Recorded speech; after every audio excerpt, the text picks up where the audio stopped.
Welcome. Microphones are on. I'd like to call this meeting the Committee of the Whole for Monday, November 12th. I am Alderman Mike Bruno. I have the honor of serving the First Ward in Geneva along with Alderwoman Tara Burkhart. Let the record show that all aldermen are present with the exception of Alderwoman Burkhart. First item of, I did want to say too, it's been said before, the questions that we circulate beforehand, I've been generally impressed with the questions asked of staff and the staff responses. I know a lot of people, when there are large dollar items that are come before us, people don't see all of the discussion that we might have leading up to this meeting, but it's all good.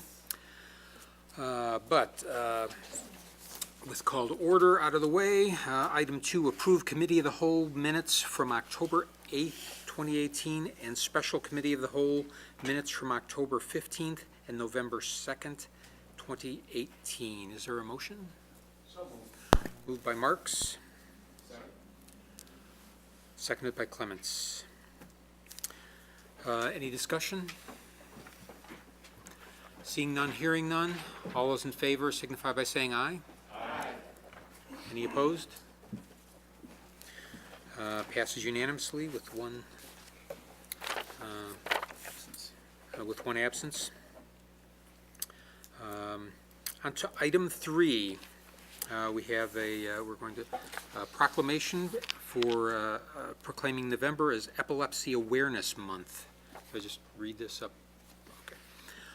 So, whereas epilepsy is a chronic disorder defined by recurrent unprovoked seizures, and any people with epilepsy have more than one type of seizure and may have other symptoms of neurological problems, and whereas 1/3 of people with epilepsy live with uncontrolled seizures because no medication or surgery will work for them, and whereas in 60% of the cases the cause is unknown, and more than 3 million Americans are afflicted with some type of epilepsy, and of this number, over 130,000 are Chicago area residents, and whereas lack of education about this disorder has contributed to age-old myths, superstitions, and prejudices at school and in the workplace, contributing to isolation, discrimination, anxiety, and depression. And whereas many people with epilepsy are subject to isolation and discrimination at school or in the workplace, and now, therefore, Kevin Burns, Mayor of the City of Geneva, do hereby proclaim November 2018 as National Epilepsy Awareness Month in Geneva, and urge healthcare professionals, school officials, local officials, youth organizations, and community groups to unite in our city's commitment to fight epilepsy. We don't need a motion or anything. Is there a motion? Moved by Swanson, seconded by McGowan. We do have a guest in the audience, Mrs. Grossinger. If you'd like to, do you have? I just wanted to say thank you. Okay. Just introduce yourself. All right. I'm Tonya Grossinger. My sister Jennifer was diagnosed at the age of 17 with epilepsy. She has grand mal seizures. And it was a very, very rough year. It took, I want to say, close to 9 months to a year to get her medication underway. Even on medication, she was having multiple seizures a week. And due to these seizures, she's also had concussions. So it just caused a lot of problems, but she is almost 25 years old now. She has a beautiful 2.5-year-old daughter, and she's almost 4 years seizure-free. So I just want to thank you all for making November Epilepsy Awareness Month. It means a lot to me and my family. Thank you very much. Thank you. Any questions or comments about the resolution? Mr. Chairman, may I present this to Ms. Grossinger? Oh, please, Mayor.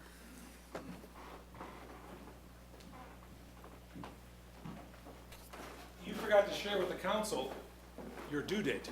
Oh, January 9th. And you have 2 little ones at home. I do. And life is good. Yes, very good. And who's your father?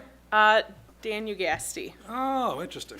Because we remember you from last time, the Ugasti girls growing up in Geneva. Yes, I was here quite often. Yes, with you the were. government club. I know, isn't that something? My, how life has changed. Yeah. And you make your home in Maple Park, Yes. and you'll be delivering this new little bundle of joy and beautiful CDH? Yes, I will. Wow. Now, how old are the other kids? 3 and 1.5. That ooh was from Mr. Radecki right there. Yeah, no.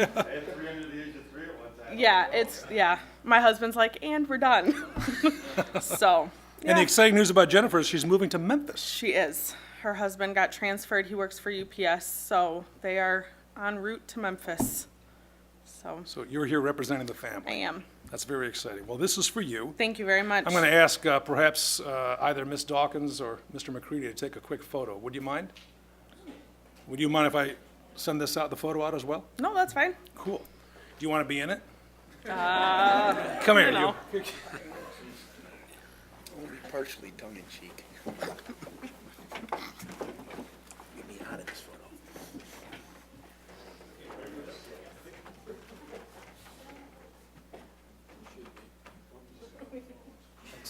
Yeah. Still trying to figure out how to use technology.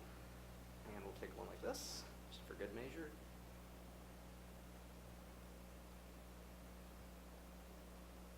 I think we got it.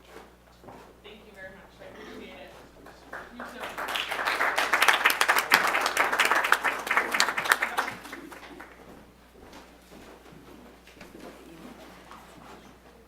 I'm aware of it, yes. We need a vote still. In favor, right? We took them. So we have a motion. Is there any other discussion on this proclamation? If not, seeing none, hearing none, all those in favor of the proclamation, please signify by saying aye. Aye. Any opposed? Passes unanimously with one absence. We have another presentation. If I could call our guests up to the dais, if you could introduce yourself for the public. Yes, and maybe I can ask for some help too. Oh, It's on the desk. Okay, which Yeah, one? McKay. so I should find it. Okay. My name is my name is Kimberly Spavo, and I'm the executive director of the Changing Children's Worlds Foundation, headquartered here in Geneva. Where are we at here? You have it up. There. There we go. Yeah. Right there. Okay. There we go. Sorry, I was a little intimidated. Well, that's all right. It's all right. Here and there. And you can just use your arrow keys to. Okay, perfect. Sure. Thank you. And if you don't mind, I'll go ahead and put some materials over here, and if you don't mind, maybe sending them around. Great. So, thank you very much for allowing me to join you this evening. And if you don't mind, we're going to make this a little bit interactive. So as I share information with you, I'll also be asking you to respond to some questions and provide us with some information as well. So, how many of you have ever heard of the Changing Children's Worlds Foundation? Anyone? Okay, sort of, okay. So the Changing Children's Worlds Foundation has been here in Geneva for nearly 9 years. We started on 3rd Street over the Starbucks, and now we're near between Prana Yoga and Penrose. I went in that area. But I'll tell you a little bit about us. First, we are a parenting program. It's a parenting development, learning support group, kind of an environment for parents. We bring together the parents in a social community, supportive community, and we bring together their kids. So I'll tell you a little bit about that. But it is a 2-generational approach, and if you're familiar with what that means, it is parents may need help to really be able to flourish and do their best to help their children's most positive development, and the children are getting so much out of the program too. So it's 2 levels. And I'll introduce Diane McFarland who is an administrator from Canelan School District, and she'll come up in a little bit, but she is an education coach with us as well, and she is here today. I'm happy to have her with me. And let's see, there we go. So here's our vision. And our vision is for every child and adolescent to have a strong network of adult caregivers in family and professionals, so in school and community, engaged in supporting their positive development within nonviolent families and peaceful communities. When I talk about parenting programs, do some of you kind of say, oh, those are for parents who really are struggling? I mean, they really are having a hard time. They're really not maybe our mainstream kind of well-functioning families. But this program, and I'd like you to keep in mind, this program is really for every parent. The program was developed in Norway, Sweden, and England back in 1984, 85, and it was developed as a universal public health approach for all families, for all parents. So even if you were expecting, you could go and say, we're expecting, we're going to sign up, and this would be a program you would participate in because it was part of just positive social development for you, even, as you had your first child or your second child or your third child. So it's a program that's really meant to be a universal public health approach to, before parents struggle and possibly fail, how do we support them so that they have that very positive, successful experience of parenting? The best start for families. We recently have changed our name from the International Child Development Program, a little sterile, to the Best Start for Families, a health equity approach. And if you could follow along with me, it is again that intergenerational approach of supporting adult caregivers and children, both on two-generation level, to achieve the love and stability, the love relationship in home community, to achieve positive mental and physical health, so that our children can successfully achieve academic success and aspire to economic opportunity and the stability that brings to all families. So our goal is to help kids be healthy and be able to achieve from birth on by making sure families are equipped and feeling positive and successful. Equity in health is about avoiding, about getting rid of the disparities in health and the social determinants, that say a child in this kind of community or a child in this kind of family or a child that's has parents who are this way or that way are not going to have all of those equal opportunities, and it's narrowing the gap. So we focus on including all families, narrowing the gaps for them to all be able to achieve these same common goals that every family, every parent has for their child, and all children deserve. And that's what our program really is about. So here's my turn to ask you a question. On this list of questions which we've been developing over the past 8 years, what's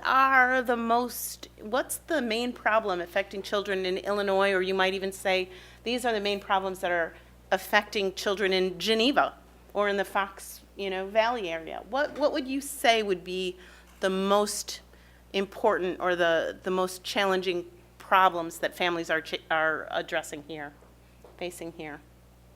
Anyone? I know it's a long list. I would, 8. The economic problems, the substance abuse, dysfunction, trauma. Yep. Yes. Yes. Anyone else have a different take, or is that kind of a common? Pretty common. Yep. We have agreement on that. So the point of the list is also to say we probably, even in Geneva, see quite a few of these problems within our populations, right? And maybe we're not a community that actually sees all of these regularly, but there are quite a few challenges that our parents and our families and our kids are facing right here in Geneva, right? And when you're facing these kinds of issues, a little support, a little positive community support can really be critical, can really be important.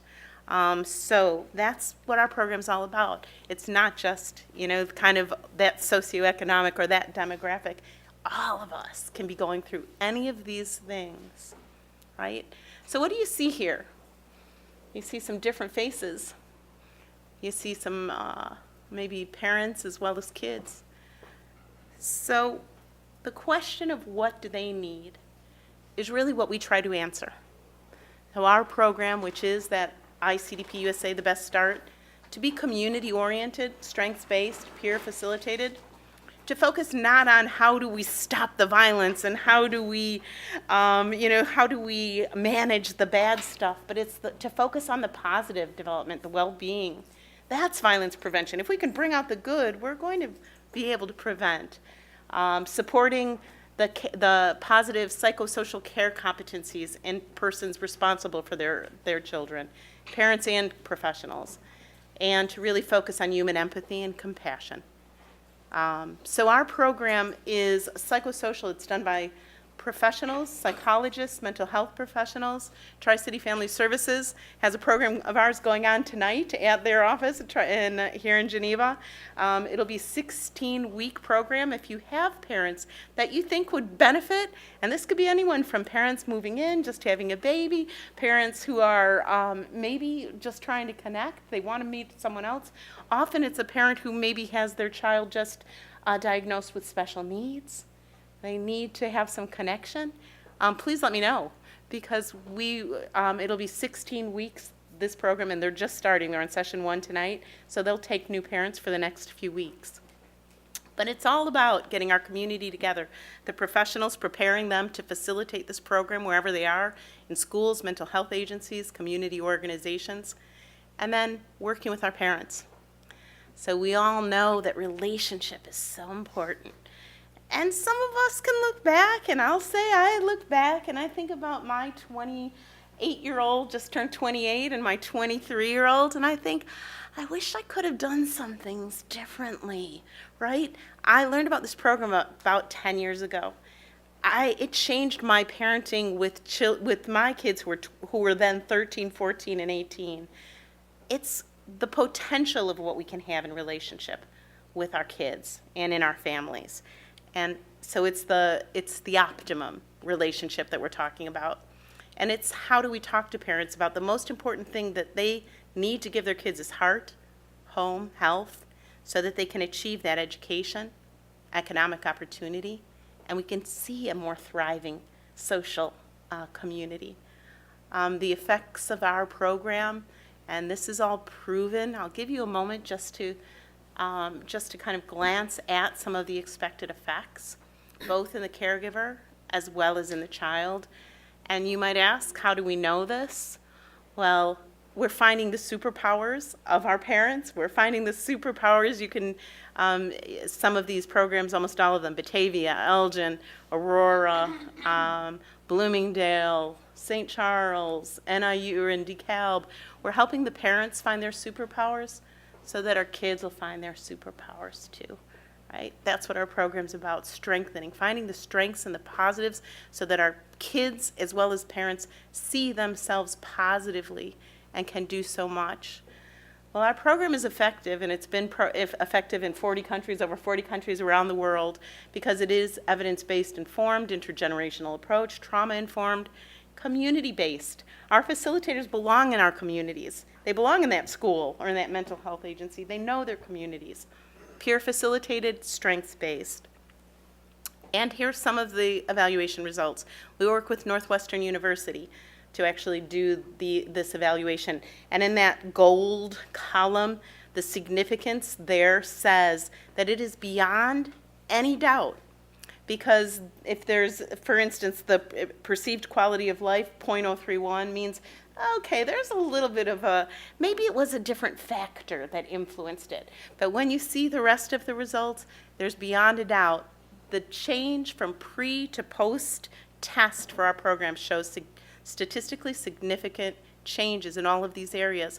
Stronger parents, and at the bottom, you can see reduction of physical assault and psychological aggression. And this is pre and post test from our parents. So that's kind of getting into the weeds. But really, the evaluation's conclusion are more effective positive parenting. Parents not thinking their kids are having so many difficulties and that their kids are problems, but understanding that all of our kids have issues. And in fact, maybe Johnny just finished, he just got over that challenge that you have today with Susie. But we're all parents, and we're all dealing with all of these problems, all of these challenges all the time. So, reduced parental depression, anxiety, more joy in family relationships, greater chance for our kids to thrive academically, and stronger long-term family relationships, which are protective factors. And it's simple. We train just a couple people in each community, and by training a few facilitators, we can actually offer the program broadly to full communities. Our focus, emotional, social emotional learning, that kind of attachment, that bonding, that trust and relationship, so that our kids can learn better, so that our kids can self-regulate, so that our kids can really respond better to positive discipline. And our parents get it better and better as they do it with their kids. So as parents, we're learning to really enhance our skills as well. So we talk about, these are our key 8 guidelines, and I'm sharing, again, it's the weeds, but it's to show you that this isn't a simple program that says all of this is easy when we're happy, when things are going really well. We talk to our parents about, how do you do this when you just lost your job? How do you do this when you are depressed? How do you do it when you've lost a job, or how do you do it when someone close to you is seriously ill? How do we do these things that our kids need from us when it's really hard? That's what we work on in our program. We talk about how easy it is to have that distance from our kids, pushing them out, letting them go outside of, our protective zone, right? But how it's our responsibility to bring them back in. When we get unhappy or impatient with our kids, they're protected if they're close to us, if we've got that positive relationship. And we do it in fun ways. We do it it's a very experiential program where we talk about, there's Michelle Clark, Tri-City Family Services, down there when Andrew was quite young. So our sub-theme is helping parents see the good in themselves. Every parent, every child, a superhero, helping our parents see the good in their kids as well. Helping parents flourish, because then their kids can flourish too. So helping our parents see themselves as superheroes, no matter where we are, because we know that by doing these programs, we are providing greater strength to our parents, and that's going to be a key protective factor for their children. There are many risk factors I won't go through, but you can glance at that. Risk factors increase the probability that people become violent. And again, it can be that psychological aggression, not always physical violence. But there are protective factors. And we do all of these things. We support families for the individual, family protective factors, the peer and social protective factors. Although we know all of this, however, we also know that more than 50% of adolescents have had at least one adverse childhood experience, which could be violence, but could also just be that they've lived in a family where there's been divorce, with a parent who died, who served time in jail, was mentally ill, substance abuse, again, violence within the home and within the community. Our kids are experiencing this, and within our homes, we need to be equipped to be able to support them, again, to flourish.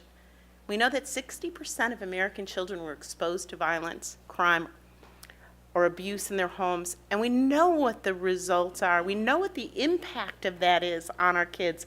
It's depression, anxiety, post-traumatic disorders, failing and having difficulty in school, abusing drugs and alcohol, becoming delinquent, and engaging in criminal behavior. Do we see this? Again, I'm not being so interactive. How many of us see this in our communities, right? So when we talk about prevention, we're really talking about how do we strengthen, how do we build in order to break the cycle, break a cycle of child abuse, school failure, violence, mass incarceration. And you, as a city council, should appreciate that last point here. Taxpayers saving $7 to $10 for every dollar invested. It's important. I mean, all of you, I think, can see the financial investment as well. But it's about how do we take the everyday, how do we take what our parents are doing every day and help raise them up a little bit so that they see themselves as confident and being able to do so much. from YWCA's to the Chicago Children's Advocacy Center, King County Adult Justice Center. We've worked with over 150 parents in the St. Charles Jail at this point, as well as in schools. I'm going to hand it over can we have 2 minutes to Diane from our, Certainly. yes? I'm just going to finish up very quickly with, You can approach the mic before. my name is Diane McFarland. After 30-some years in education, I've heard a lot about what works with kids and what doesn't work with kids. This is more than just a curriculum. This is an interactive, universal opportunity for people to engage in what makes us much more similar than different. And one of the things that I always say is, how many people are parents in this room? So it's the hardest job, and it's the one we are not trained for at all. We're supposed to magically, hopefully, have some of these skills if we had good experiences ourselves or if we've observed. But there isn't anything. So when you get a group of parents together and you have an opportunity to learn from each other, what I can tell you as an educator, that is the very best way to learn. Rather than stand on a stage and teach and lecture, we have these parents that are actually the teachers teaching each other. And they say that there's challenges in their lives, and with our curriculum, we get to support those challenges. And to have a parent not in isolation anymore, to say, oh my gosh, I thought I really was the only person in the entire universe that was experiencing this. What we know from the best educational practices in schools is that the more you can have relationships and the more you can have trusting, empathic relationships with kids, and if you transfer that to parents, the more you will be able to learn, and the more sustained that learning will take place. So this curriculum is not magic, but it's certainly very powerful, and it works, because we do have evidence that says it works. So truly, if you or anyone that you know is interested, please contact us. We do have groups going, both in the facilitated training and also with the parent groups, but it is a dynamic educational opportunity that every single person can relate to. So thank you so much for allowing us to come tonight and chatting with you. Thank you. Thank you. I'd just like to add my thank you. Thank you very much. I don't know if there are any questions. Are there any questions from the dais? Comments? Alderman Clements? Yeah, thank you, Mr. Chair. Thank you very much for the presentation. So, just a couple of quick questions. How do parents find you, or how do you find them? I mean, we could all use help and all learn, but how do you really find people that you think would benefit the most from this? And do you guys also, do you have anything to do with providing services for people who are court-ordered to get help? Thank you for asking that question, yes. So we do have a contract with DCFS, and so and really that's only been in the last couple of years. It's mainly been a voluntary program. Parents come because they see that it's going to help their kids.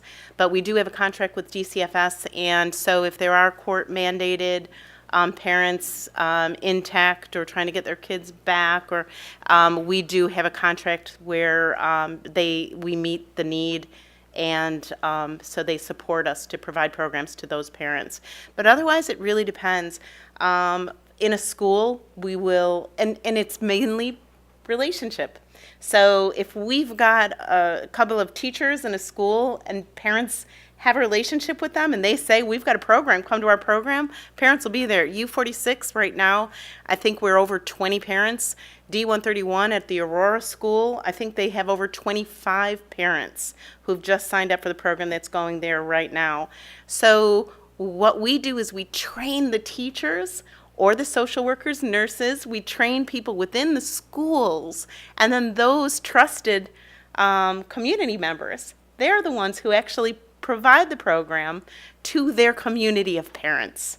And so often, like with Lyle, in our program with Lyle, there will be flyers and posters, there will be open house, and there will be teachers' meetings where people will be encouraged, but sometimes there will be a social worker that will encourage certain parents a little bit more because they know they're struggling and they know that they'll need a little extra help. And usually it's that personal invitation that kind of says, what we say is from stigma to status.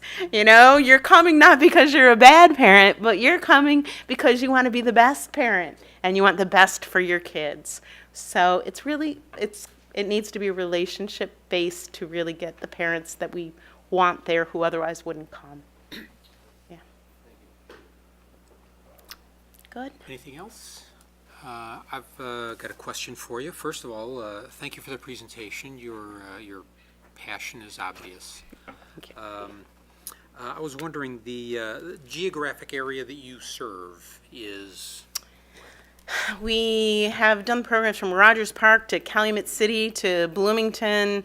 The program, so we're in Cook County, we've done the Juvenile Detention Center, Cook County, DuPage, we've worked in Lisle, Bloomingdale, and Kane County, from definitely down to Oswego up to Carpentersville, Schaumburg. And now we have, because Northern Illinois University got a grant to bring us to DeKalb, so we actually are on our second program in DeKalb. But we do have a couple of programs in Wisconsin, and we've had them in New Orleans from other, just colleagues, professionals who've wanted to bring the program to other places as well. So anyone who wants to be trained, that we will support them to bring the program, which is the beauty. It's not, we only have a group who has to go to every program. We'll train the people in the community so that they can bring the program and make it sustainable in their communities. very good. And describe your funding model. To begin, we were funded largely with the Pritzker Early Childhood Foundation for 4 years. They handed us over to another funder, the Bright Promises Foundation. So a good amount of our grants has come through that. We've got only another year and a half left of Bright Promises Foundation grants.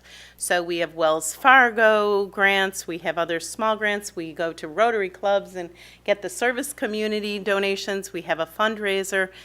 But mostly the model has been changing in the last couple of years. So for instance, at the jail, after doing a few programs one at a time, they've given us a year contract. So we go quarterly to a different pod. Juvenile detention, it's a contract. Lisle, Bloomingdale, District 93, it's a contract now. So we try to transition where we've helped get funding to more sustainable contracts. And that's difficult because our schools are all struggling to get funding as well, grants as well. But we really work with our partners to do everything we can to help them get the funding, because we're very proud. Besides the Fox Valley Presbyterian Church here in Geneva, as well as one or two other programs, Lisle, a couple of others, where they've charged for books or done small amount, charges. All of our programs. So for over 1,000 parents, it's all been free. And we only can do that when we're investing with a community or with an institution to make that program available and remove the barriers. So the program's not only free, but we provide a dinner, a positive social dinner. We provide the children's program or child care, and we provide the program for free when we have community partners. So it's either through community partners or we're working every day to get funding to do the programs where there is not a funding source. Very good. Where would people look to get more information on? We have a website, and I think that if you took brochures, on the back of the brochures, you have all of the contact information. We do have an upcoming event. Mayor Burns will be hosting us at FONA coming up on November 30th. It's going to be a wonderful event. I think there's contact information on that. I didn't bring Tri-City Family Services flyers. We didn't have them available as I was running out, but I could leave with you a calendar about that program, and I could leave a copy of our annual report, 2017 annual report with you. I do have business cards, and I could leave a few business cards with you as well. Well, for the viewing public, where this is broadcast to billions and billions of people, that website is www.changingchildrensworlds.org. Changingchildrensworlds.org. So, Thank you. thank you very much. Thank you. Thank you.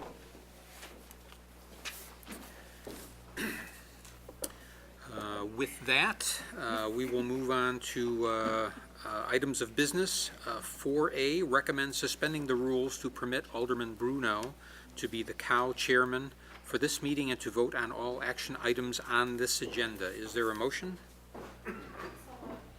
Moved by Ruby, seconded by Swanson. All those in favor signify by saying aye. Aye. Any opposed? Abstain?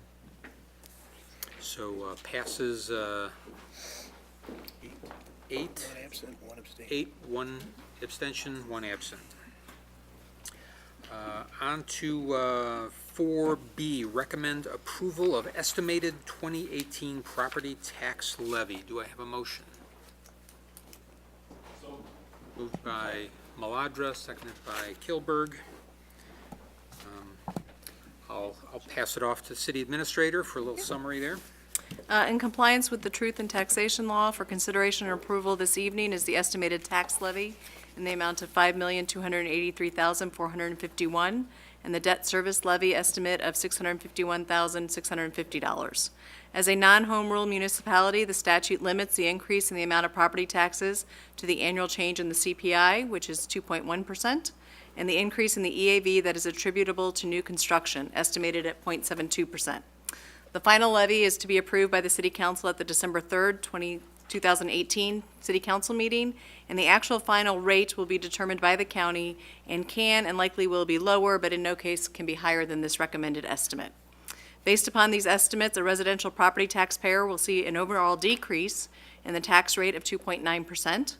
So, for example, a home with a value of $350,000, absent any other changes in valuation, the city's portion of the levy will decrease by approximately $48. Finance Manager Rita Cruz is present this evening to answer any additional questions you may have. Are there any questions from the dais? Any from the public? Seeing none? Seeing none, hearing none. Let's see, we're going to do a roll call on this. Please take the roll, Jean. Mike Bruno? Aye. Michael Clements? Aye. Becky Ruby? Aye. Dean Kilburg? Aye. Craig Maladra? Aye. Richard Marks? Aye. Jean McGowan? Aye. Jim Radecki? Aye. Robert Swanson? Aye. Thank you, Stephanie. Item 4C, recommend resolution rejecting Geneva Business Park 1 and 2 substation maintenance bids opened September 4, 2018. Do I have a motion? Moved by McGowan. Second by Ruby. To the city administrator to describe what this is. So actually, the next two items are kind of related, so I'm just going to introduce them both at the same time and save a little of the voice for later.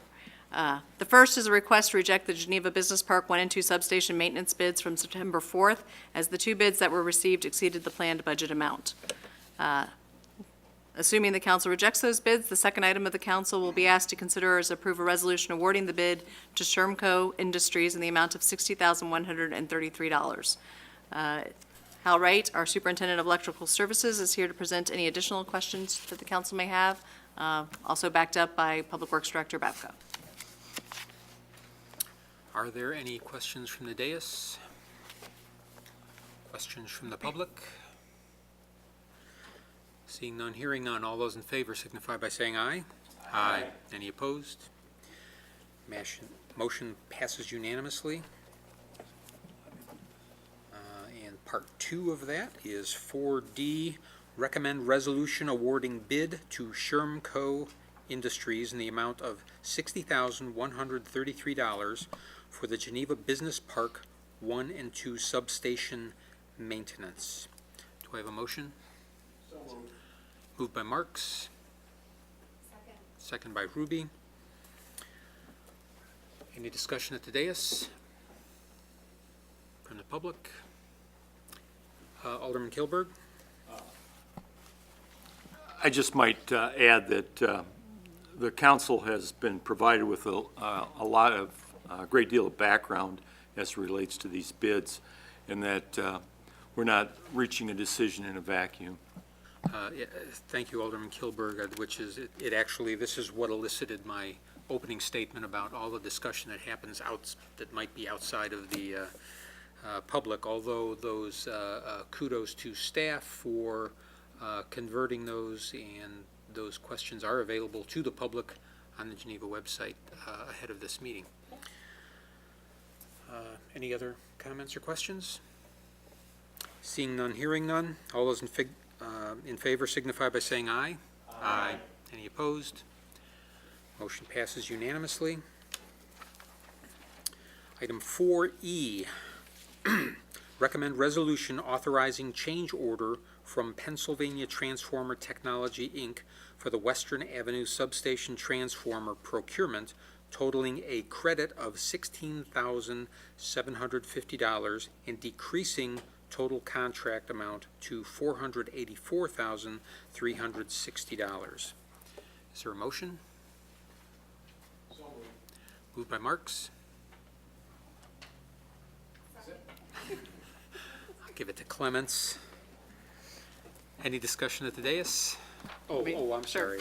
And again, these next two items are also related. The first is a change order decreasing the total contract amount by $16,750.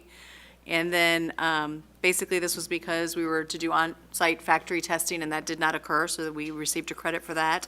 The second item that you will be considering authorizes the execution of a supplementary agreement with Stanley Consultants for the same project in the amount of $5,000.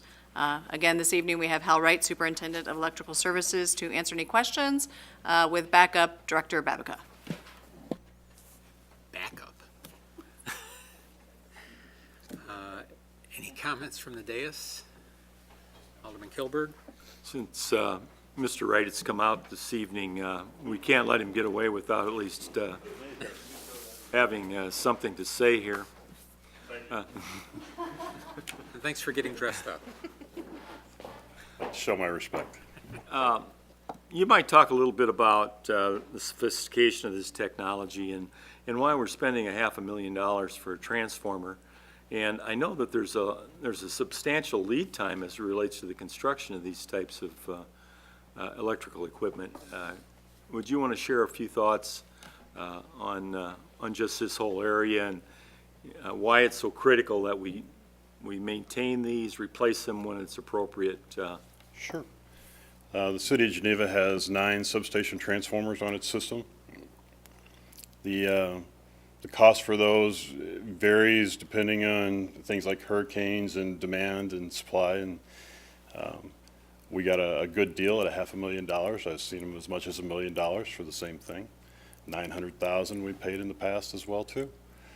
So they last about 40 to 50 years. We do testing on them annually, and that testing shows us the quality of the insulation, how the oil is performing, lots of things. And since they're such an expensive asset and they provide the backbone service to the whole distribution system, we're very, very diligent about making sure they're in good shape and they're well maintained, and that they get replaced before they fail, since they can take a minimum of 6 months and as much as 12 months to receive one.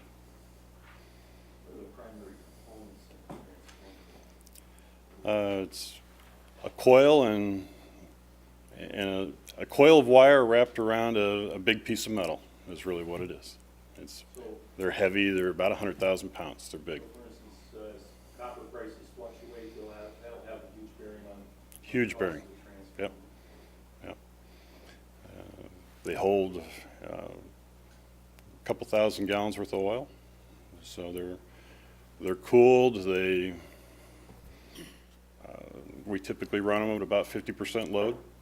That way, if we do have a failure, we can swap over and pick up that load from other adjacent substations. So we run with an N+1 type of reliability, so that we can hopefully do without any one transformer at any given time. It's a great risk with the transformer. I know we have lightning strikes, but I'm sure there's breakers to prevent damage to the transformer, but can lightning seriously damage a transformer? Direct hit by lightning, there isn't much that withstands it. So, yeah, if they take a direct hit by lightning, there's a good chance we're going to see some damage. And in a situation like that, does the city carry insurance on transformers for lightning strikes? We certainly do, Or yeah. risk? No, we carry our own insurance. I'm not sure if that one kicks in 50,000 or 100,000. Do you remember, Stephanie?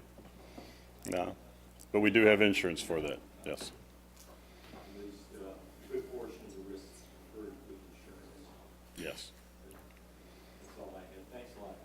Thank you. Any other questions or comments from the dais?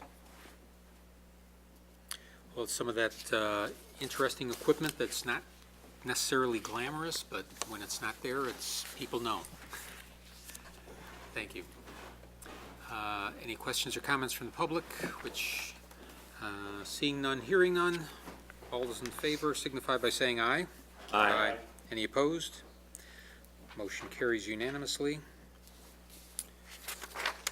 On to the second part, item 4F, resolution authorizing supplemental agreement from Stanley Consultants for the Western Avenue Substation Transformer Upgrade Project in the amount of $5,000, increasing the total contract price to $80,000.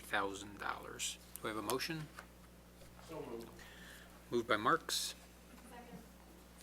Seconded by McGowan. Any questions or comments from the dais? Alderman Clements? I just would like to hear just a little bit about this $5,000. It's such a perfect number. It's like, we're getting a credit because we didn't do this test, and now we're paying $5,000 more to the, so if you could just elaborate a little bit about where that comes from. And Sure. There were 3 items that went into the $5,000. Preparation for the testing that didn't occur was the major component. Testing, sometimes we do it, sometimes we don't. When we do, it's about a 3-day process. So we'll spend 3 days in the factory setting up the test, running the test, and analyzing the results of those tests. Some of those even have to happen after hours. Typically, they'll shut the factory down and turn off all the equipment, and then we'll do a sound test to make sure that it's running as quietly as we want it to. So we don't want, we put these in neighborhoods, residential areas, and we don't want them to be loud. So we have a dB limit that they have to hit, and usually that requires after-hours testing to figure those out. Putting that plan together and making sure that the things get done that we want to see done and that they're properly documented, there's a fair amount that goes into making that test plan. And that had all occurred. Then there was a hurricane, and I don't remember which one it was, but they had to shut the factory down. And we have another project that we need this one done for in order to start that project. So timing is of the essence on this job. So we canceled that testing. It was still done. It just was done without us being there because we couldn't work out the schedules. And we reviewed the results, and transformer is here. It's actually was energized today. So. A airline ticket was also bought for that. It was non-refundable, so we need to reimburse them for that. And there is a lightning mast that's in the station, and it did not show up on the prints where it actually was. So when they dug the overdig for the foundation for the transformer, the lightning mast was in the way. That foundation had to come out. The mast came down, had to be re-engineered and replaced. That was the third component of cost. is that probably the biggest component in that redesign? Now, the biggest component was development of the plan for the testing. This was about, I don't remember the exact dollars, but 1,500, somewhere in that range for the 5,000. Okay. Any other questions from the dais? Seeing none, hearing none, all those in favor signify by saying aye. Aye. Any opposed? Motion passes unanimously. Item 4G, recommend resolution authorizing change order number 1 with Patnick Construction in an amount not to exceed $25,000 for the storm and sanitary sewer replacement project. Do I have a motion? So moved. Moved by McGowan, seconded by Marks. City Administrator, would like to fill us in? As stated, this is a change order on the 2018 storm and sanitary sewer replacement project. Essentially, there were two projects involved in two issues. One involved more rock excavation than anticipated, and the other one required additional asphalt. For more details and information, Bob Van Gescam, Superintendent of Water and Wastewater, is present, as well as Director Babica. Again, this was an item that we did have some communications beforehand. Any questions from the dais? From the public? Seeing none, hearing none, all those in favor signify by saying aye. Aye. Any opposed?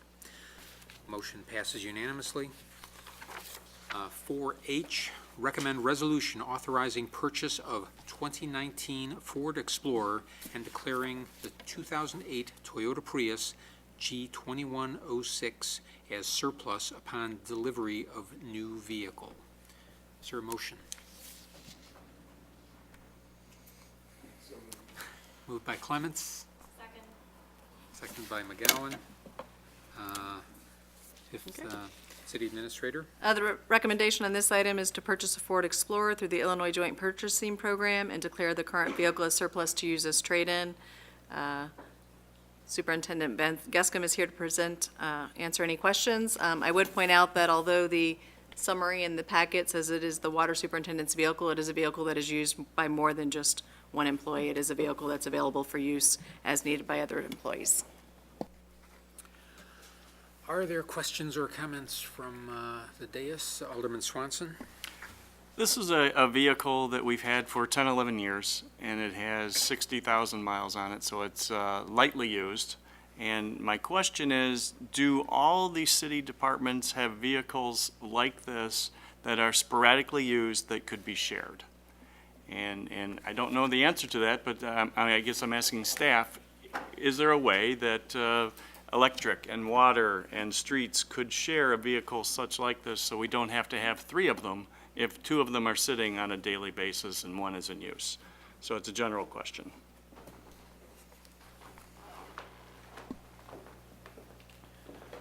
I can take this one on. The Public Works Department has the largest fleet out of any department within the city. The vehicles, the building is fairly empty during the daytime. If you go out there, there may be 1 or 2 vehicles of this type or caliber still sitting inside the building. But what you have to keep in mind with our vehicles is that the vast majority of our vehicles never leave the city limits. For example, if I drive from Public Works to City Hall and I return to Public Works for a meeting, that's a 3-mile round trip. If I drive out to GGF on the far east side of town, maybe I'll put 6 miles on that vehicle. And a lot of these times, these vehicles are being driven from point A to point B.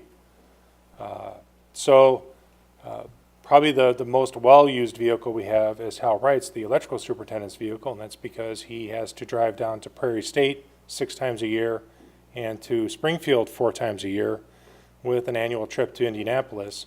So his vehicle, which is less than 4 years old, has over 28,000 miles on it.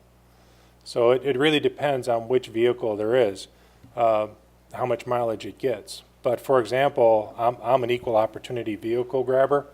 So if, like today when Hal was out of the office, I used his vehicle for my running around because myself and the Assistant Public Works Director, who's also the city engineer, share a vehicle.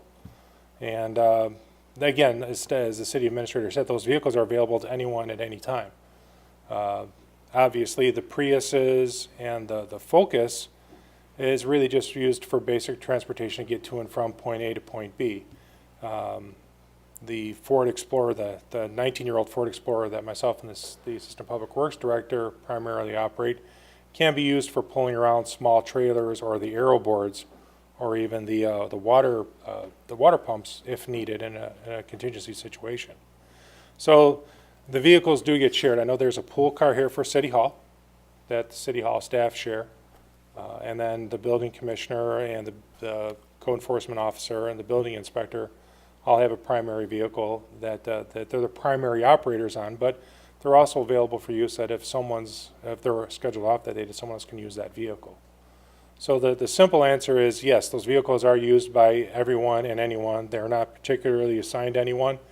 I take great pleasure in pointing that out, that those vehicles, the kind of way the food chain goes is that they belong to the fleet manager, then they're mine, then they're the city administrators. So in essence, if any public works employee needs that vehicle, they're going to use it. We've also used our vehicles to assist the police department during special events by making them as mobile blockades downtown to block off streets. So if the police department needs one of our vehicles, they can. We don't have that equal opportunity with the police department vehicles, obviously, for obvious reasons. Same thing with the fire department. I mean, my fleet section, the mechanics will obviously operate those vehicles during the maintenance performance of their duties, but they're pretty well limited to at least departmentally for availability. I guess a follow-up question I would have then, I understand the mileage. Geneva's not a huge city that you have to go drive a lot of miles. However, I guess my question would be, how often are these vehicles idle? And do we have that information, or can we compile it? What vehicles does the city have, and how often are they sitting in Public Works not being used? Because we replace a lot of vehicles, we have a lot of vehicles, so the question is, how often are they in use, and do we need all of them? So could that information I don't be- know if that information, I don't think that information is readily available now, because I don't think we track that. What I will say is over the last 10 years, we have reduced the number of cars that we have, because we used to have more take-home cars that were assigned to one individual. We've eliminated all of that. The other thing I would note is that the fleet manager, who is responsible for the whole fleet, does have a criteria that he goes through to recommend which cars should be replaced and when. So it's not just at an 8-year, it's been 8 years, so we should replace it. It has to do with what kind of service it's had, what the life expectancy is, and all of those things. But as far as how many cars sit idle in a shop on a given day, I don't know that we track any of that information. There could be variables at play there too with staffing levels. If you go into my shop let's say the day before Thanksgiving, we'll be running at a skeleton crew, so there'll be a lot more vehicles inside that facility. If you go in there in the middle of a snow event, there's going to be a lot more of the service trucks, like the utility trucks and the sedans, because the drivers and operators are going to be out in the plow trucks. And I want to point out, though, that the driving force for this vehicle replacement is the battery pack. The battery pack, upon recommendation by Toyota, is beyond its useful service life. And the replacement cost to replace the battery cell on the Prius is is one of the primary factors for replacing this vehicle. And one more comment. We do have a policy in place that city employees who are traveling for training purposes have to utilize a city vehicle first before they'll be reimbursed mileage. So for example, if the fire department has training that's downstate, they come and take the city pool car and reserve it and take that, because that's actually more cost effective than us paying mileage for the training trips. So that's just one other way we do utilize the fleet. Thank you. I think it's important, though, if we're investing over $30,000 for a vehicle, that it is shown that it is a necessary expenditure, and these vehicles are in constant use, and all of them are necessary. So I think that's a valuable exercise. I believe we have tracking for the fleet manager where the vehicles are and how much they are used. So it should be, that information should be available, that we can find out how often they're in use. So, thank you. Any other questions from the dais, comments from the public? Seeing none, hearing none, all those in favor signify by saying aye. Aye. Any opposed? Nay. Motion passes with 8 affirmative, 1 negative, and 1 absent. Thank you. Thank you. Item 4I, recommend resolution executing a pipeline crossing agreement with Union Pacific Railroad at South Glengarry Drive. Do I have a motion? So moved. Moved by Marks. Seconded by Radecki. Any comments or? So this evening is apparently the agenda item that comes in pairs. The next two items are very similar in nature, so again, I will just introduce both of them. They both are requesting the execution of a pipeline crossing agreement with Union Pacific Railroad, one at South Glengarry Drive and the other one at Western Avenue. One is for a new water main crossing to connect to the existing main north of Cougar Stadium, and the second one is part of the third rail main line project with the UP. So again, Superintendent Van Gescam's here to answer any questions you might have, with always the backup by Director Babica. Thank you, Stephanie. Alderman Clements. Thank you. Just wondering, what kind of work are we going to see at the crossing, and how's it going to impact the traffic on Western, and what should I tell people to look out for there? Just first, you're on South Glengarry, and then you can ask your. Oh, yeah, sorry, since we're doing pairs, I was just getting in front of it. There's not the motion on the table. So, I'll repeat the question in just a minute. Any other questions or comments? Bob, if you could explain, we're having, there's an existing water main, if I recall correctly, on the old Kirk Road, is it? Or Kirk Well, Road? there's a crossing currently on at Kirk Road that is very close to the bridge. And at the time when the bridge gets reconstructed here in the next year or 2 or 3, depending on when the county definitely decides to, that water main will have to be relocated. We've had problems with that water main as far as water main breaks. And so along with the need to loop around the Cougar Stadium, this is a better alternative, running it in back of Glengarry, connecting it and looping the stadium, rather than relocating that water main at Kirk Road. So, Very good. Any other questions from the public? Seeing none, hearing none, all those in favor signify by saying aye. Aye. Any opposed? Motion passes unanimously. Pen's dead. Thank you. Item 4J, recommend resolution executing a pipeline crossing agreement with Union Pacific Railroad at Western Avenue. Do I have a motion? Moved by Clements, seconded by McGowan. Mr. Clements? Again, just, can you tell us a little bit about what we should expect to see on Western, and how will this impact traffic, and what should I tell people who live around that area? sure. The good thing is where the water main is going to be replaced is going to be, or where the crossing is going to be more on the east side and in the parkway.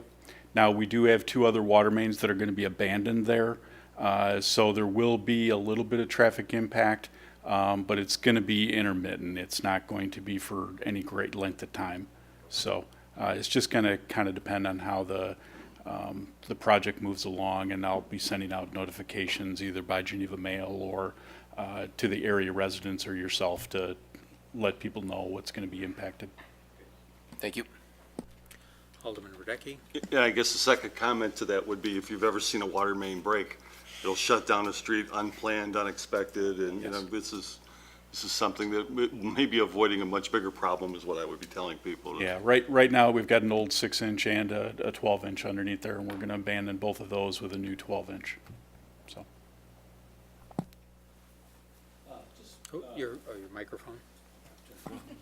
I'll figure it out one of these days. Bob, just for clarification, Kane County Elfstrom Stadium is on both Geneva water and sewer, right? correct. Any other comments, questions from the dais? In the public? Seeing none, hearing none. All those in favor signify by saying aye. Aye. Any opposed? Motion passes unanimously. We are on to new business public comment. Is there any new business from the dais? Alderman McGowan. Thank you, Mr. Chairman. I'd just like to commend Geneva Middle Schools North and South for the very inspiring and extremely well-received Veterans Day ceremonies that take place at both of the middle schools each year to commemorate and honor all veterans. Teachers, staff, and students at both middle schools spend many hours preparing for these events, which are very special and moving to all. While I was unable to attend the ceremonies today due to caring for a sick child at home, I'd like to thank all veterans, both near and far, for their service and sacrifice. Thank you. Alderman Radecki, and then Alderman Kilburn. That was one of the two things I was going to put in new business. Thank you, Alderman McGowan. The other thing is I'd like to congratulate the new Wood Award winner, Cookie Olson. So Alderman Kilburg is no longer the reigning person for that award. So congratulations to Cookie. Thank Is you. there a sash that you have to pass on? I gave her the crown. Did you have another comment? Yes, I did. Alderman Kilburg. Just to remind everyone, this is American Education Week, and Geneva will be celebrating. There will be a gathering this week on Wednesday at Geneva High School, and American Education Week celebrates the value that all Americans should place on public education, and the long history of public education in the United States and how well it served all the communities that benefit from it. Thank you. To dovetail on that, reminds me of one of my favorite quotes. Thomas Jefferson, who established University of Virginia, said, "Imagine an aristocracy of achievement through democracy of opportunity." Unless I screwed it up. Anything else from the dais? From the public? Nothing? If there's nothing else, I'm looking for a motion to adjourn. Moved by Marks, seconded by Swanson. All those in favor signify by saying aye. Aye. Any opposed? No? Okay, meeting's adjourned. Thank you.